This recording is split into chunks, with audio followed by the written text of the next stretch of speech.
Hai, halo semua, apa kabar? Hari ini, kemarin saya sempat nggak live ya. Nanti saya ganti harinya ya. Jadi kemarin sibuk banget, jadi nggak sempat live. Hari ini masuk ke hari ke 56, nggak terasa ya, 56 hari dari 90 Days Live saya. Hari ini nggak ada tamu, jadi saya akan sharing aja buat temen-temen nih. Jadi mau sharing tentang penulisan ya. Oke, jadi tadi pagi saya sharing tentang apa ya, 5 kelebihan buku cetak ya. Jadi sebelumnya kan saya juga sharing tentang lebih suka mana nih, ebook atau buku. Jadi memang sekarang kan ada dua platform ya. Jadi teman-teman yang suka baca bisa pakai buku cetak ataupun juga bisa dengan ebook. Jadi teknologi memudahkan ya. Jadi kalau misalnya teman-teman yang suka ebook, oke. Yang suka buku cetak, oke juga. Kalau saya sendiri sih, saya pakai dua-duanya. Jadi suka baca ebook juga, tapi masih juga suka baca buku cetak. Jadi tergantung aja situasinya, kondisinya lagi ngapain gitu. Jadi tidak menutup kemungkinan ya keduanya, karena keduanya juga punya kelebihan masing-masing nih. Nah, yang hari ini tadi saya sharing tentang halo Mandi, tentang kelebihan buku cetak gitu. Besok mungkin sharing tentang ini ya, kelebihan ebook ya. Jadi yang penting sih minat bacanya aja deh, yang penting mau, iya mau baca, iya halo. Biar seger nih. Biar segar Bandi, jadi aku apa, potong rambut. Ya, jadi di postingan hari ini apa sih 5 kelebihan buku cetak dibandingkan ebook ya. Kalau yang saya rasain ya, kalau baca buku fisik nih, buku cetak tuh apa ya, lebih personal ya. Apa ya, kalau apalagi bukunya baru gitu ya, biasa kan kita cium-ciumin gitu ya, atau enggak apa, kita buka-buka gitu enakan. Kalau ibu kan ya gini ya. Kalau ibu nggak bisa ya. Jadi iya, boleh boleh. Boleh mbak, ayo coba, kau belum pernah kan potong sependek ini. Ya, jadi kalau buku cetak itu rasanya lebih personal, kita bisa cium baunya, apalagi bau buku yang baru tuh rasanya baunya gimana gitu ya. Ya, terus kemudian pakai buku apa, baca buku cetak itu lebih nyaman ya di mata ya, dibandingkan ebook ya. Kalau lama-lama gitu ya, ya tergantung ini sih ya, tergantung tingkat cahaya juga ya. Tapi kalau saya sih lebih nyaman kalau baca lama itu buku cetak. Kenapa? Soalnya kalau ebook itu kan pakai ebook reader gitu, atau nggak pakai handphone tuh ini ya, lama-lama matanya itu yang nggak kuat gitu loh, apa, karena punya sinar biru ya, yang bisa bikin mata lelah, terus bisa bikin insomnia juga gitu kan. Nah, terus apa ya, kelebihannya lagi buku cetak tuh bisa pinjem-pinjeman nih. Ingat gak zaman dulu tuh, apalagi kalau bulan puasa, itu saya ingat banget kalau apa ya, suka nyewa buku, apalagi buku komik, buku cerita gitu ya. Wah, itu kalau buku fisik itu enaknya tuh bisa dipinjemin, bisa dipinjem-pinjemin gitu ya, atau enggak bisa didonasiin gitu kan, real gitu kan. Kalau ibu kan ya susah ya, gimana donasiinnya ya. Baca buku cetak bisa kapan aja dan di mana aja, biarpun nggak ada, iya betul Mbak Andi, baca buku cetak bisa kapan aja dan di mana aja, terutama ini ya, kadang kalau perjalanan gitu ya, naik kereta atau apa gitu, saya juga suka tuh bawa buku gitu ya, atau enggak ya minimal beli majalah lah ya, yang real gitu loh. Jadi selama perjalanan juga enak gitu, ada temen, selain temen beneran, baca buku atau baca majalah gitu, enak bisa dipegang gitu. Halo Mbak Fitri. Ya, terus Apalagi yang enak nih dari buku cetak. Buku cetak itu lebih murah ya. Lebih murah itu dalam hal gini, kalau misalnya kita baca e-booknya tuh pakai e-book reader gitu ya, bukan handphone atau apa gitu. Kalau beli e-book reader kan ya lumayan ya, jutaan gitu, biar enak bacanya gitu, gede gitu ya. Tapi kalau buku cetak gitu kan, kalau dibandingin kita beli e-book reader kan bisa beli banyak buku gitu ya. Bisa belanja buku banyak gitu. Nah, bisa dibaca-baca. Kemudian satu lagi nih yang apa ya, yang saya lihat itu ya kalau di sosial media gitu ya, kalau buku cetak itu tuh apa ya, kelihatannya lebih bagus kalau di foto gitu ya, lebih estetis, punya nilai estetis gitu, di foto ditumpuk-tumpuk bagus gitu. Makanya para bookmania nih itu apa, sering banget tuh foto-foto buku ya. Jadi bisa dibilang buku cetak itu lebih instagramable ya. Bahasa anak zaman sekarang itu, jadi apa-apa instagramable ya, tempat instagramable, buku aja bisa jadi instagramable, karena ya itu, buku dicetak banyak gitu, dicetak ditumpuk-tumpuk banyak gitu, di foto hasilnya jadi bagus. Ada juga buku satu nih, di foto angle-nya bagaimana, bagus ya kak. Jadi itu salah satunya apa, kelebihan buku ya. Jadi salah satunya itu dari 5 itu yang paling saya seneng sih emang lebih nyaman ya, lebih nyaman baca di mata, dipegang juga kalau saya. Nah, malam ini saya mau ngebahas juga tentang topik yang sering dibaca anak zaman now. Jadi misalnya teman-teman pengen nulis gitu ya, pengen mulai menulis gitu. Ini yang saya lihat aja sih ya, dari pengalaman, dari searching di media sosial gitu ya. Anak muda zaman now itu sukanya tuh topik apa gitu. Nah ini kalau dari hasil sepenglihatan saya gitu ya. Topik yang sering dibaca anak zaman now, coba kita baca ya. Yang pertama tuh tentang hiburan. Tentang hiburan.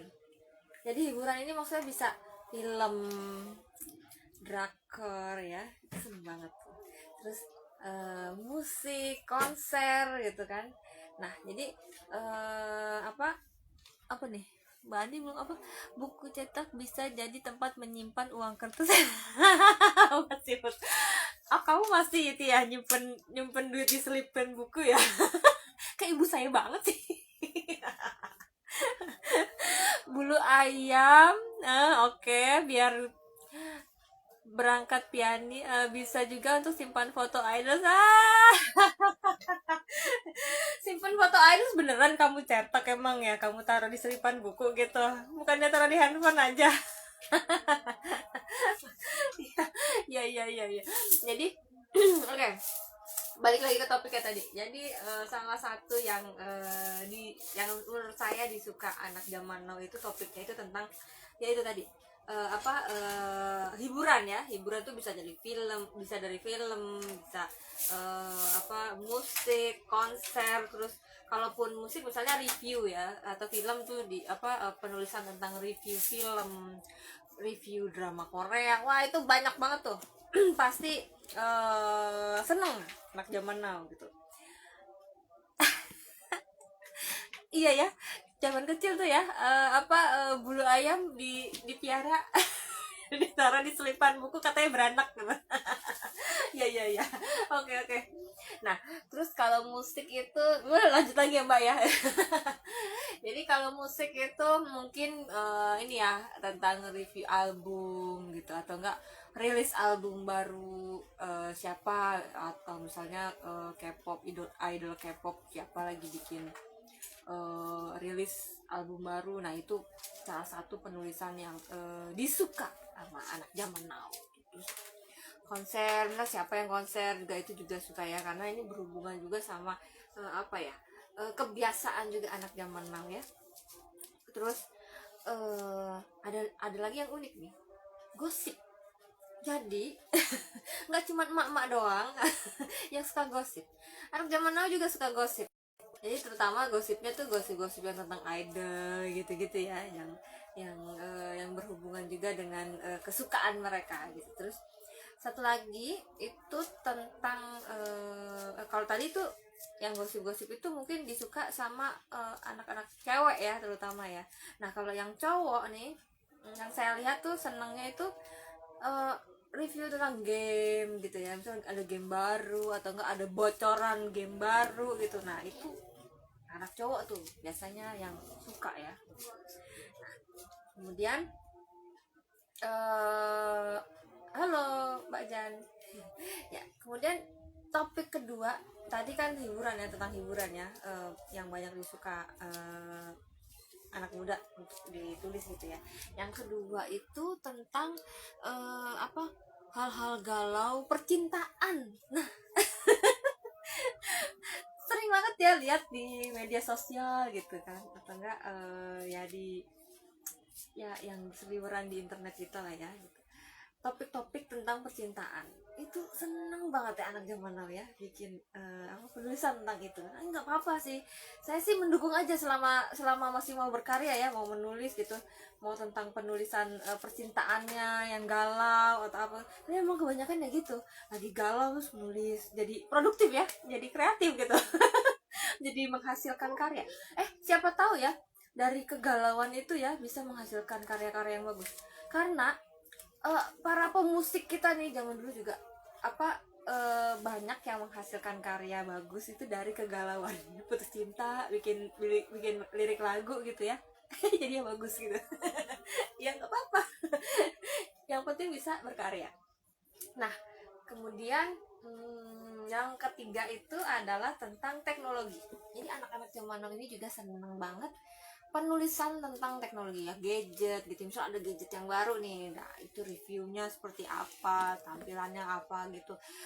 Yang banyak banget juga disuka sama anak-anak zaman now. Jadi kalau misalnya teman-teman mau bikin apa, karya menulis nih, atau mau bikin tulisan artikel gitu, kalau yang ditarget memang anak zaman now, nah itu bisa dari hiburan atau enggak hal-hal tentang percintaan. Kemudian yang galau-galau gitu. Kemudian yang ketiga tentang teknologi. Nah yang keempat ini tentang olahraga juga banyak nih, banyak disuka. Jadi banyak nggak teman-teman nih kalau misalnya cari rubrik apa gitu di koran, atau enggak koran jarang yang lihat ya, mungkin di ini ya di internet gitu, cari topik pasti apa, olahraga. Olahraga apa nih, misalnya bola kah, atau enggak wah minggu ini GPS siapa nih gitu. Nah itu kan jadi apa, topik topik menarik juga ya. Nah itu juga banyak disuka sama anak-anak zaman now. Jadi teman-teman kalau kalau menyasar nih anak zaman now, mungkin dari 4 tema itu bisa dicoba nih. Jadi penulisan artikel tentang olahraga atau teknologi, kemudian tadi hiburan. Ya hiburan juga banyak tuh. Hiburan kan tadi saya bilang ada musik, ada film, ada konser atau tentang grup idol gitu ya. Itu juga seru banget. Halo, terima kasih ya yang sudah hadir nih. Eh, ya saya sharing-sharing aja nih. Nah kemudian kemarin saya juga sempat posting tentang gimana sebuah tulisan itu apa bisa meningkatkan personal branding kita ya. Jadi seperti kita ketahui ya, brand itu kan apa ya, brand itu adalah suatu identitas gitu ya, identitas yang diinginkan gitu. Nah kalau branding itu lebih ke kegiatannya ya, kegiatan komunikasinya yang untuk membuat apa ya, menimbulkan persepsi biar orang pengen kita dilihat sebagai apa gitu. Nah jadi salah satunya memang bisa dengan cepat nih, kalau teman-teman mau meningkatkan personal branding itu salah satunya tuh dengan menulis. Memang itu banyak banyak sudah banyak dibuktikan ya. Jadi para para tokoh-tokoh nih ya, mungkin motivator, tokoh agama itu sudah banyak menggunakan teknik penulisan ini untuk cepat meningkatkan personal branding mereka. Jadi nggak perlu dibuktikan lagi karena memang begitulah adanya. Jadinya menulis itu kan kita menuangkan ide-ide gitu, dan misalnya jadi buku nih, itu suatu kayak prestis gitu loh. Jadi orang dianggap juga seorang pemikir gitu karena bisa melahirkan sebuah buku gitu. Karena kita ketahui nggak semua orang tuh mungkin ya punya kapabilitas untuk itu gitu. Jadi kalau kita udah bisa bikin buku itu, kalau menurut saya memang sesuatu yang beda gitu, dan itu bisa salah satunya untuk meningkatkan personal branding. Nah, oh ya teman-teman, jadi minggu ini kita banyak acara nih kebetulan ya di komunitas.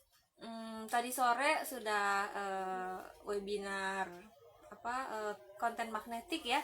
Jadi bagaimana kita membuat konten-konten kita di media sosial juga untuk menarik traffic ke dalam sosial media kita. Tadi sudah diselenggarakan ya hari ini oleh Bu Mary. Nah, kebetulan besok juga ada webinar saya nih. Webinar saya besok itu tentang bisnis nih. Jadi buat teman-teman yang memang mau tambah income atau mau buka usaha dengan modal cumi ini, cuma modal internet. Keren ya bahasanya ya. Bahasa anak zaman sekarang deh, cumi. Jadi besok bisa ikutin webinar saya bersama komunitas jam 3 sore. Silahkan aja daftar, boleh DM saya, bisa juga message saya juga ya, nanti bisa didaftarkan. Jadi besok itu jadi acaranya tuh kita akan praktek, jadi nggak cuman sharing-sharing aja. Jadi besok juga ada prakteknya. Jadi teman-teman yang pengen mencoba dapat income tambahan juga pakai modal internet, nah besok bisa banget nih. Nah, kemudian hari Sabtu juga ada acara event yang lumayan besar nih. Jadi hari Sabtu itu ada eventnya Pak Safir Senduk dengan Bu Christine Emalia. Jadi nanti kalau teman-teman mau ikut itu juga bisa DM saya juga. Nanti bisa saya kasih linknya karena ini gratis ya. Jarang-jarang nih jarang-jarang eventnya Pak Safir Senduk ini, dan pasti banyak banget ilmunya ya yang bisa kita ambil nih.